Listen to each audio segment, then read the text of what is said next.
അതായത് വിശദീകരണം എന്ന് പറഞ്ഞാൽ ഒരു സംവിധാനം ഉണ്ടാക്കുന്നു. ആ കഥയിൽ നിങ്ങൾ ഈ പറഞ്ഞ കാര്യങ്ങളൊക്കെ ഉണ്ട്. എൻ്റെ പറയാനുള്ള അഭിപ്രായം ഞാൻ അങ്ങോട്ടും പറഞ്ഞിട്ടുണ്ട്.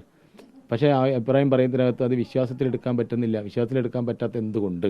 അപ്പോൾ അവിടെയാണ് നമ്മുടെ ഒരു ഗൂഢാലോചന ഇതിൻ്റെ അകത്തുണ്ടായിട്ട്. അത് എന്തിനെന്നുള്ളതാണ് ഇപ്പോൾ മനസ്സിലാവാത്തത്. എന്തിനാണ് ഇപ്പം ഞാനിപ്പോഴും ആലോചിച്ചുകൊണ്ടിരിക്കുന്നത്, എന്തിനായിരിക്കും ഇങ്ങനെ ഒരു സംവിധാനത്തിനകത്ത് എന്തുകൊണ്ട് എന്നുള്ളൊരു ചോദ്യമില്ലേ?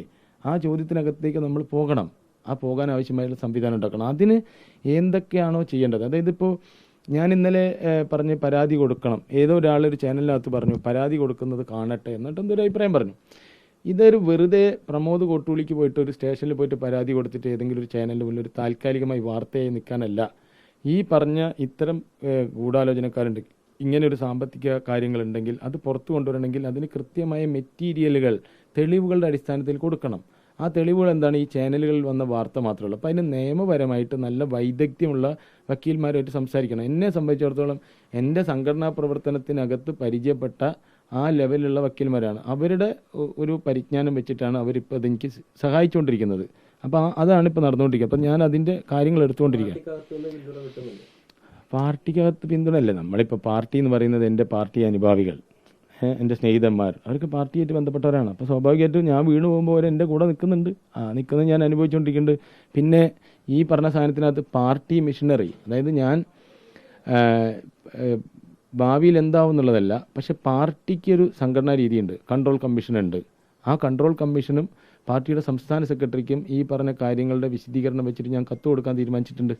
എനിക്കത് നിൽക്കണോ നിൽക്കേണ്ടതല്ല, പാർട്ടിക്കകത്ത് ഇങ്ങനെ ഒരു സംഭവം ഉണ്ടാകാൻ പാടില്ല. എന്തിനാണ് തെറ്റിദ്ധരിക്കപ്പെടുത്തിയത്, എന്തിനാണ് ഇങ്ങനെ ഒരാളെ ഇങ്ങനെ ഒരു കഥയിലേക്ക് എന്നെ കൊണ്ടുവന്നത്? സ്വാഭാവികമായിട്ട് പാർട്ടിയുടെ കൺട്രോൾ കമ്മീഷന് മുന്നിൽ എനിക്ക് വിശദീകരിക്കേണ്ടി വരും. അപ്പം ഞാൻ അതും കൂടി അതിൻ്റെ കൂടെ നടത്തുന്നുണ്ട്. സംസ്ഥാന നേതൃത്വത്തിന് പരാതി കൊടുക്കും. സംസ്ഥാന നേതൃത്വത്തിൻ്റെ ശ്രദ്ധയിൽ ഈ പറഞ്ഞ കാര്യങ്ങളൊക്കെ നടത്തും. സ്വാഭാവികമായിട്ടും ആ ഏരിയ കമ്മിറ്റി യോഗത്തിനകത്ത് എന്നെ പങ്കെടുപ്പിച്ചില്ല. ജില്ലാ സെക്രട്ടേറിയറ്റോ ജില്ലാ കമ്മിറ്റിയോ എന്താണെന്ന് എനിക്കറിയില്ല. സംസ്ഥാന കമ്മിറ്റി ഉണ്ടല്ലോ, ആ സംസ്ഥാന കമ്മിറ്റിക്ക് ഞാൻ ഇതിന് വിശദീകരിച്ചിട്ടുള്ള കത്ത് ഞാൻ കൊടുക്കും.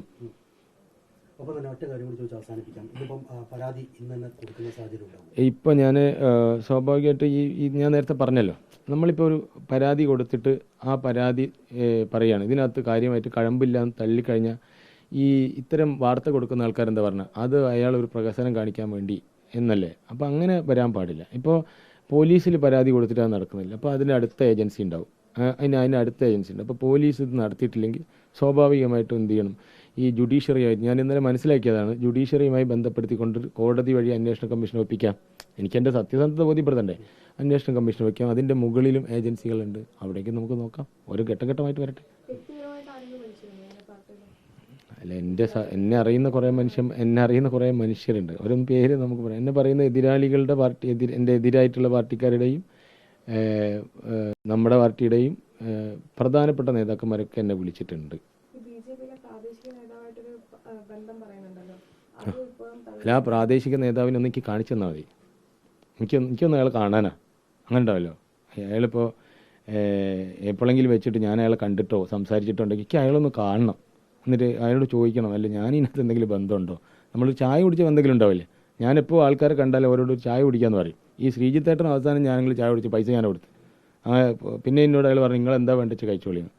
അപ്പോൾ അതൊക്കെ ഒരു സ്നേഹത്തിൻ്റെ ഭാഗമാണ്. അങ്ങനെ എന്തെങ്കിലും ഒരു ബി ജെ പിക്കാരനായിട്ട് ഇവിടെ നിങ്ങൾ ഇങ്ങോട്ട് വരുമ്പോൾ ഈ ബി ജെ പിക്കാരാണ് ബോർഡൊക്കെ വെച്ച് ഇവിടെയൊക്കെ കണ്ടില്ലേ. എൻ്റെ സ്നേഹിതന്മാരൊക്കെ ബി ജെ പി എൻ്റെ കൂടെ പഠിച്ചവരൊക്കെയാണ്. പക്ഷേ ബി ജെ പിക്കാർ ബോർഡ് വെക്കുന്നതിൻ്റെ അടിസ്ഥാനം രാഷ്ട്രീയമായിട്ട് പരിശോധിക്കണം. രാഷ്ട്രീയമായിട്ട് പരിശോധിക്കുമ്പോൾ ഈ ചില കാര്യങ്ങൾക്കകത്ത് നമുക്ക് എന്തുണ്ടാവും, പ്രയാസം ഉണ്ടാവും. സ്വാഭാവികമായിട്ട് അങ്ങനെ ഒരു ബി ജെ പി നേതാവുമായിട്ടൊന്നും പോകാൻ പറ്റുന്ന അങ്ങനെ ഒരു ഇതല്ല. ഞാൻ ഇപ്പോഴും ഈ വാർത്ത ചോർത്തിയ ആൾക്കാരെ പാർട്ടിയെ മോശപ്പെടുത്തിയ ആളെക്കാളും മുകളിലാണ് ഞാൻ നിൽക്കുന്നത്. എന്നെ ഇപ്പോൾ ജീവൻ ഇങ്ങനെ ഇട്ടിട്ടും ഞാൻ എൻ്റെ പാർട്ടിക്കെതിരെ ഒരു വാക്ക് ഞാൻ പറഞ്ഞിട്ടില്ല, പറയൂല. മുഹമ്മദ് റിയാസ് അടക്കം പരാതി കൊടുത്തില്ല. അപ്പൊ ഇത്തരത്തിലൊരു പണം നൽകിയിട്ടില്ല എന്ന് ശ്രീജിത്ത് അടക്കം പറഞ്ഞിട്ടും എന്തുകൊണ്ടായിരിക്കും റിയാസ് അത്തരത്തിലൊരു പരാതി കൊടുത്തെന്നാണ് വിചാരിക്കുന്നത് പാർട്ടിക്ക്? മുഹമ്മദ് റിയാസ് ഈ ഒരു കേസുമായി ബന്ധപ്പെട്ട് പാർട്ടിയിൽ പരാതി നൽകിയെന്ന് പറയുന്നുണ്ടല്ലോ. അപ്പൊ ഈ ശ്രീജിത്ത് പണം നൽകിയിട്ടില്ല എന്നും പറയും. ആര് പരാതി കൊടുത്തു അല്ലെങ്കിൽ എന്തെന്നുള്ളത് എനിക്ക് വ്യക്തമല്ല. പക്ഷെ ഒരു കാര്യം എന്താണ്, ചോറ് വാരിക്കൊടുത്ത കൈ മുറിക്കരുത് കേട്ടോ.